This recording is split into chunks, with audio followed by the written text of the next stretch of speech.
بسم اللہ الرحمن الرحیم۔ السلام علیکم فرسٹ ایئر کلاس، امید ہے آپ سب لوگ ٹھیک ہوں گے۔ ہم اپنی درسی کتاب کا حصہ نظم پڑھے تھے۔ کل ہم لوگوں نے اقبال کی نظم شروع کی تھی، خطاب با جوانان اسلام۔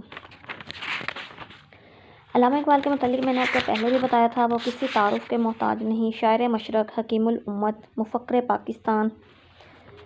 اس کے علاوہ ان کی جو شاعری ہے وہ ملی اور اصلاحی اور قومی شاعری ہے۔ ان کی شاعری کا مین مقصد جو تھا مسلمانوں کو خواب غفلت سے بیدار کرنا تھا، کیونکہ ان کا دور وہ دور تھا جب مسلمانان ہند جو تھے مکمل طور پر زبوں حالی کا شکار ہو چکے تھے۔ تو انہوں نے اپنی شاعری کے ذریعے جو وہاں کے مسلمان تھے ان کے دلوں کو گرمایا، جیسا کہ وہ خود کہتے ہیں، ایک ولولائے تازہ دیا میں نے دلوں کو، ایک ولولائے تازہ دیا میں نے دلوں کو، لاہور سے تا خاک بخارا و سمرقند۔ تو جو ہم نظم پڑھ رہے تھے خطاب با جوانان اسلام، اس میں وہ قرون اولیٰ کے مسلمان اور موجودہ دور کا جو مسلمان ہے اس کے کردار کا آپس میں موازنہ کرتے ہوئے کہتے ہیں کہ وہ کون کون سی خوبیاں تھیں جو ان لوگوں میں پائی جاتی تھیں، اور اب کون سی معاشی اور معاشرتی برائیاں ہیں جو کہ آج کے انسان میں یا موجودہ مسلمان میں آ چکی ہیں، کہ کون سے وہ کارہائے نمایاں تھے یا کون سی وہ چیزیں تھیں جن کو اپنا کر وہ جو تھے وہ آسمان کی بلندیوں تک پہنچے ہوئے تھے، اور ان کو ترک کر کے آج کا جو مسلمان ہے مکمل طور پر زبوں حالی کا شکار ہو چکا ہے۔ پہلے 4 شعر ہم نے پڑھے تھے، آج ہم 5واں شعر شروع کرتے ہیں۔ گدائی میں بھی وہ اللہ والے تھے غیور اتنے، کہ منعم کو گدا کے ڈر سے بخشش کا نہ تھا یارا۔ گدائی فقیری کو کہتے ہیں، اللہ والے مراد درویش فقیر لوگ، جی غیور غیرت مند، منعم کہتے ہیں رئیس کو جس کے پاس دولت ہوتی ہے، گدا بھکاری مانگنے والا، بخشش جو خیرات کسی کو دی جاتی ہے، یارا کہتے ہیں ہمت اور حوصلے کو۔ جی اس شعر میں وہ بیان کرتے ہیں کہ وہ اللہ تعالیٰ کے خاص بندے جو تھے درویشی اور فقیری کے عالم میں بھی اس قدر غیرت مند تھے کہ عمرہ جو امیر لوگ تھے وہاں کے، ان کی اتنی ہمت اور جرت نہیں ہوتی تھی کہ وہ فقیر لوگوں کو کچھ خیرات کر سکیں۔ جیسا کہ نذیر اکبر آبادی کہتے ہیں، پورے ہیں وہی مرد جو ہر حال میں خوش ہیں۔ جی کہ اللہ تعالیٰ اگر انہیں خوشحالی میں رکھتا ہے وہ تب بھی خوش رہتے ہیں، اگر اللہ تعالیٰ انہیں کسی مصیبت میں ڈال دیتا ہے تب بھی خوش رہتے ہیں، اگر اللہ تعالیٰ ان سے کچھ چھین لیتا ہے تو اس پر کوئی گلہ شکوہ نہیں کرتے۔ جی اللہ کے نیک بندے جو ہوتے ہیں ان کی شان اس قدر بلند ہوتی ہے کہ ان کے جاہ و جلال سے ہر کوئی مغلوب نظر آتا ہے۔ اقبال کہتے ہیں کہ یہ درویش صفت آدمی جن کے پاس ضروریات زندگی کا فقدان ہے، جیسا کہ حضور پاک صلی اللہ علیہ وسلم نے خود بھی فرمایا تھا، الفقر فقیر، کہ فقر میرا فخر ہے، اور اسی سنت کو جو ان کے آنے والے مسلمان تھے انہوں نے اپنایا۔ جی نہ پہننے کوئی اچھا لباس تھا اور نہ ہی کھانے کے لیے عمدہ غذا میسر تھی۔ بے سر و سامانی کے عالم میں یہ لوگ خدا کے احکام میں مگن اور محو رہتے، اور یہاں تک کہ انہیں ضروریات زندگی کا احساس بھی نہ رہتا۔ ہر گھڑی ہر آن اللہ تعالیٰ کی یاد میں مصروف اور خوش رہتے ہیں، ان کی درویشی اور فقیری بے پناہ قوت کی حامل ہے۔ اقبال کہتے ہیں کہ مسلمانوں کی یہ خوبی تھی کہ وہ خودداری اور غیرت مندی کے جذبے سے سرشار تھے، کہ کسی کے آگے ہاتھ پھیلانا پسند نہیں کرتے تھے۔ ہاتھ پھیلانا تو درکنار، جو امیر لوگ ہوتے تھے جو ان کی مدد کرنا چاہتے تھے، جو ان کی کچھ امداد کرنا چاہتے تھے، وہ صرف اس ڈر سے انہیں کوئی چیز نہیں دیتے تھے کہ کہیں وہ ان کو انکار نہ کر دیں، یعنی اتنی غیرت تھی ان کے اندر۔ جی وہ لوگ اس قدر غیرت مند تھے کہ مفلسی اور غریبی میں بھی کسی کے آگے دستے سوال نہ کرتے۔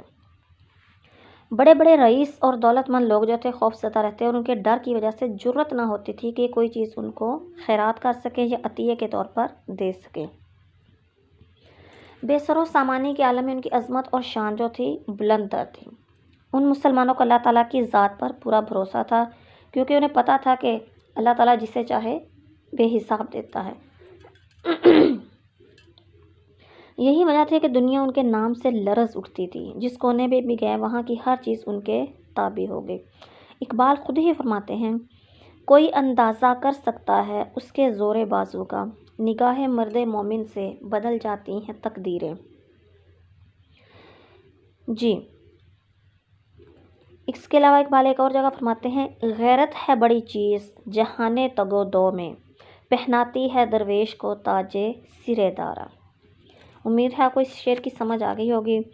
نیکسٹ شعر ہے، اگر چاہوں تو نقشہ کھینچ کر الفاظ میں رکھ دوں، مگر تیرے تخیل سے فزوں تر ہے وہ نظارہ۔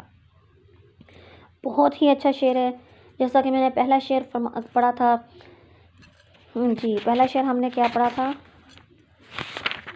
کبھی اے نوجواں مسلم تدبر بھی کیا تو نے، وہ کیا گردوں تھا تو جس کا ہے ایک ٹوٹا ہوا تارا۔ جی، اس شعر میں وہ قرون اولیٰ کے جو مسلمان ہیں ان کے کردار کے حوالے سے بات کرتے ہوئے کہتے ہیں، اگر چاہوں تو نقشہ کھینچ کر الفاظ میں رکھ دوں، کہ وہ کون کون سے کارہائے نمایاں تھے جن کو اپنا کر یا جو انہوں نے سر انجام دینے کے بعد وہ آسمان کی بلندیوں سے بھی آگے تھے۔ جیسا کہ اقبال کہتے ہیں، پرے ہے چرخ نیلی فام سے منزل مسلماں کی، ستارے جس کی گرد راہوں وہ کارواں تو ہے۔ جی، کہ وہ کون سی چیزیں تھیں، وہ کون سے کام تھے، وہ کیا تھے جس کی وجہ سے وہ آسمان کی بلندیوں سے بھی اوپر تھے، مگر تیرے تخیل سے فزوں تر ہے وہ نظارہ۔ اصل میں کیا تھا کہ وہ اسلامی تعلیمات تھیں۔ رسول پاک صلی اللہ علیہ وسلم نے فرمایا تھا کہ میں دو چیزیں تم میں چھوڑے جا رہا ہوں، قرآن اور سنت۔ یہی وجہ تھی کہ قرون اولیٰ کے مسلمانوں نے ان دونوں چیزوں کو مضبوطی سے تھامے رکھا اور پوری دنیا پر حکمرانی کی۔ مگر جیسے جیسے وقت گزرتا گیا، جو مسلمان تھے انہوں نے دنیا کی رنگینیوں میں کھو کر ان دونوں چیزوں کو چھوڑ دیا، دامن ان کا چھوڑ دیا، تو وہ مغلوب ہو کر رہ گیا۔ یہی بات جو ہے اقبال اس شعر میں فرما رہے ہیں کہ اگر چاہوں تو نقشہ کھینچ کر الفاظ میں رکھ دوں، مگر تیرا تخیل، تمہاری تو سوچ بھی وہاں تک نہیں پہنچتی جتنے وہ کارہائے نمایاں سر انجام دے چکے ہیں۔ جی، اے اقبال، اے نوجوان مسلم، اگر تو چاہے تو میں تجھے تیرے آباء و اجداد جو ہیں ان کے عظیم کارناموں کی داستان سناتا ہوں۔ جیسا کہ آپ نے پیچھے ہم نے اپنے درسی کتاب کے نثری حصے میں پڑھا تھا ابوالقاسم زہراوی کو، جو کہ سب سے پہلے سرجن تھے، وہ بھی مسلمان تھے، لیکن چونکہ ہمیں علم نہیں تھا اس لیے ہم انہیں مغرب سے منسوب کرتے ہیں۔ ان کی عظمت کی الفاظ میں تصویر کشی کرتا ہوں اور تجھے دیکھتا ہوں کہ تیرے اسلاف کی کیا شان و شوکت تھی۔ وہ تو کیا تھے کہ وہ دو نیم ان کی ٹھوکر سے صحرا و دریا، سمٹ کر پہاڑ ان کی ہیبت سے رائی۔ جی، مگر تیری عقل محدود ہے، تیرے تخیل سے وہ نظارہ کہیں بلند ہے۔ ان کا کردار اور عمل تیری سمجھ سے بالاتر ہے۔ وہ ایسی شان اور اللہ والے تھے کہ جن کے سامنے بلند و بالا پہاڑ بھی کوئی حیثیت نہ رکھتے تھے۔ یہ غازی یہ تیرے پر اسرار بندے، جنہیں تو نے بخشا ہے ذوق خدائی۔ اقبال اپنے نوجوانوں کو بتاتے ہیں کہ تیرے اسلاف بڑی بڑی جنگوں میں فتح سے ہمکنار ہوئے۔ انسان جو ظلم و ستم کا شکار تھا اس کو نئی زندگی بھی انہوں نے عطا کی۔ یہ ان کا جذبہ جہاد ہی تھا جنہوں نے ایران جیسی بڑی طاقت کو اپنے پاؤں تلے روند ڈالا۔ اقبال اپنے نوجوانوں کو اسلام کی عظیم تاریخ سے آگاہ کرنا چاہتے ہیں اور بتانا چاہتے ہیں کہ کس طرح ہمارے اسلاف نے دنیا میں فتح اور کامرانی حاصل کی۔ جی، مگر اقبال اپنے نوجوانوں سے مایوس نظر آتے ہیں۔ وہ کہتے ہیں کہ میں تمہیں اسلامی تاریخ کے سارے کارنامے تفصیل سے بتا سکتا ہوں، مگر تمہاری ذہانت اس قدر وسیع نہیں کہ ان عظیم کارناموں کو سمجھ سکے۔ کیوں؟ اس کی مین وجہ کیا ہے کہ ہم نے اپنی اصل کو چھوڑ کر جو مغرب ہے اس کی تقلید شروع کر دی ہے، جو کہ اوپر سے تو بڑی چکا چوند نظر آتی ہے، لیکن در حقیقت اس میں اس کی جو بنیاد ہے بالکل کھوکھلی ہے۔ جب سے تم نے اپنے آباء و اجداد کو بھلا دیا ہے، ناکامی اور مایوسی جو ہے وہ تمہارا مقدر بن گئی ہے۔ بقول اقبال، وہ معزز تھے زمانے میں مسلمان ہو کر، اور تم خوار ہوئے تارک قرآن ہو کر۔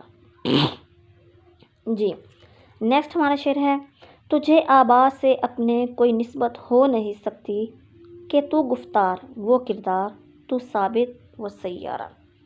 جی پہلا جو شعر پڑھا تھا کہ اگر چاہوں تو نقشہ، یہ اسی کا تسلسل ہے کہ تیری عقل وہاں تک نہیں پہنچتی۔ اب وہ کہتے ہیں کہ تجھے اور تیرے آباء و اجداد میں کوئی تعلق نہیں، کوئی نسبت نہیں ہو سکتی۔ کیوں نہیں ہو سکتی؟ کہ تو صرف اور صرف باتیں کرتا ہے، وہ ہر چیز اپنے عمل سے، ان کے قول و فعل میں کوئی تضاد نہیں ہوتا تھا۔ تو ایک جگہ پر ٹکا ہوا ہے، تجھے اندر سے آگے بڑھنے کی لگن ختم ہوئی ہے، اور وہ سیارے کی طرح ہمیشہ متحرک رہتا تھا۔ اس میں انہوں نے حرکت کا فلسفہ بھی پیش کیا ہے۔ اقبال کے جو فلسفے ہیں ان میں حرکت کے فلسفے میں فلسفہ جو ہے اس کو بڑی اہمیت حاصل ہے، کیونکہ حرکت میں ہی برکت ہے۔ چلنے والے نکل گئے ہیں، جو ٹھہرے ذرا وہ کچل گئے ہیں۔ آباء و اجداد کو کہتے ہیں، نسبت کہتے ہیں تعلق کو، گفتار باتیں کرنے والا، کردار عمل سے ثابت کرنے والا، ثابت ایک جگہ رکا ہوا، سیارہ گھومنے والا، متحرک۔ جی اقبال اس شعر میں قرون اولیٰ کے جو مسلمان ہیں ان کی صفات کو بیان کرتے ہوئے کہتے ہیں کہ اے نوجوان، تجھے اپنے آباء سے کیا نسبت ہو سکتی ہے؟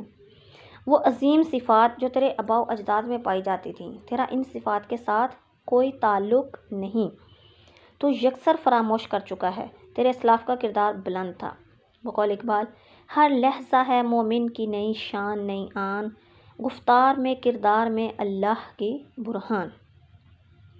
اقبال دور حاضر کے جو نوجوان ہیں ان کے قول اور فعل کا موازنہ اس کے آباء و اجداد سے کرتے ہیں کہ اگر تیرا اور تیرے اسلاف کا تقابلی جائزہ لیا جائے تو یہ نتیجہ بآسانی اخذ کیا جا سکتا ہے کہ دونوں میں کوئی قدر مشترک نہیں۔ تو محض باتیں بناتا ہے اور کام کرنے کے جذبے سے یعنی محنت سے تو جی چراتا ہے۔ تجھے ہر چیز پلیٹ میں رکھی ہوئی ملنی چاہیے۔ بے عمل اور تن آسانی میں مبتلا ہے، جبکہ وہ صاحب کردار فعال اور متحرک رہتے تھے۔ تو جامد اور ساکت ہے اور دوسروں کی نقالی کرنے والا ہے، جبکہ تیرے آباء و اجداد جو تھے ایسے نہیں تھے، وہ تو ہر وقت ہر آن کسی نہ کسی کام میں مگن رہتے تھے۔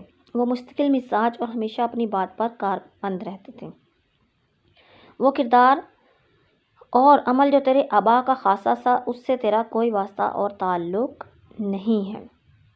جی امر واقع یہ ہے کہ جن کو دنیا میں رہتے ہوئے کوئی ہنر اور فن نہیں آتا وہ تم لوگ ہو۔ جس قوم کو اپنے گھر کی پرواہ نہیں ہوتی وہ ترقی کیا کرے گا؟ اے نوجوان مسلمان، تم تو محض عیش و عشرت کی زندگی کے خواہاں ہو۔ مجھے یہ بتاؤ کہ تم جو مسلمان ہونے کے دعوے دار ہو، کیا مسلمانی کا انداز یہی ہے؟ بالکل بھی ایسا نہیں ہے، کیونکہ تو ثابت وہ سیارہ۔ تو اس کے لیے کیا ہے کہ ہمیں مسلسل محنت کی ضرورت ہے۔ جی نیکسٹ جو شعر ہے، گنوا دی ہم نے جو اسلاف سے میراث پائی تھی، ثریا سے زمیں پر آسمانے ہم کو دے مارا۔ گنوا دی، ختم کر دی، کھو دی۔ اسلاف سلف کی جمع آباء و اجداد کو کہتے ہیں، میراث ورثے میں ملی ہوئی چیز کو کہتے ہیں۔ ثریا سب سے بلندی پر جو 7 ستاروں کا جھرمٹ ہوتا ہے۔ زمین پر آسمانے ہم کو دے مارا، بالکل اسی سے ریلیٹڈ شعر ہے۔ وہ معزز سے زمانے میں مسلمان ہو کر اور تم خوار ہوئے تارک قرآن ہو کر۔ اب اسلاف سے میراث کا مطلب کیا ہے کہ ہمارے آباء و اجداد نے جو ورثہ ہمارے لیے چھوڑا تھا، جیسا جو کون سی چیز تھی، وہ قرآن اور سنت ہے۔ اصل میراث تو ہماری وہی ہے نا، جب تک ہم نے انہیں مضبوطی سے تھامے رکھا ہم پوری دنیا پر حکمرانی کرتے رہے، لیکن جیسے ہی اس سے روگردانی کی تو واقعی زمین پر ہم آ گرے۔ جی صحرائے عرب کے لوگ جو سخت گرم اور ریتلے علاقوں میں جہالت کی زندگی بسر کرتے تھے، اسلام کی شمع روشن ہوتے ہی ان کی زندگیاں آسمان پر چمکتے ہوئے ستاروں کے مانند ہو گئیں۔ ظلم و ستم پر مبنی جو معاشرہ تھا امن کا گہوارہ بن گیا۔ جی توحید کے نور کی شمع سے ان کے سینوں میں ایسی روشن ہوئی جس کی روشنی سے تمام عالم فیض یاب ہوا۔ ان کا مقصد جو تھا خدا اور اس کے رسول کی رضا تھی۔ جی اللہ کے رسول نے ان کی ایسی تربیت اور ایسی عمدہ تربیت کی کہ دنیا کے جس کونے میں گئے لوگ ان کے برتاؤ اور حسن سلوک سے متاثر ہوئے بغیر نہ رہ سکے۔ افریقہ کے تپتے ہوئے صحروں میں، مغرب کے کلیساؤں میں غرس وہ دنیا کے کونے کونے میں پھیل گئے۔ دشت تو دشت ہیں، صحرا بھی نہ چھوڑے ہم نے، بحر ظلمات میں دوڑا دیے گھوڑے ہم نے۔ اقبال کہتے ہیں افسوس ہم نے اپنے آبا کی جو میراث تھی، جو ورثہ تھا، اس کو گنوا دیا۔ انہوں نے اسلام کی دولت سے مالا مال کیا، وسیع و عریض سلطنت عطا کی، علم و فن کا وسیع ذخیرہ ہمارے پاس چھوڑا، مگر افسوس ہم نے اپنے اجداد کی جو میراث تھی اس کو کھو دیا، ہم اس کی قدر نہ کر سکے۔ اس کا نتیجہ یہ نکلا کہ ہم شان و شوکت کی بلندیوں سے ذلت کی گہرائیوں میں جا گرے۔ برصغیر جس پر تقریباً 800 سال تک مسلمانوں نے حکومت کی اور وہ مسلمانوں کی عظمت کا وارث تھا، جب ہم نے اسلام سے تعلق کمزور کیا تو یہ میراث ہمارے ہاتھوں سے جاتی رہی اور ہم اپنے ہی ملک میں محکوم اور ذلیل و رسوا ہو گئے۔ اقبال کہتے ہیں کہ اسلاف کے کردار اور عمل کی پیروی نہ کرنے کے باعث آج ہم مسلمان دنیا میں ذلت اور پستی میں ڈوب گئے ہیں۔ کہاں وہ عظمت اور بلندی تھی اور کہاں یہ ذلت اور پستی۔ جی تو پھر وہی پہلا شعر آ جاتا ہے، کبھی اے نوجواں مسلم تدبر بھی کیا تو نے، وہ کیا گردوں تھا تو جس کا ہے ایک ٹوٹا ہوا تارا۔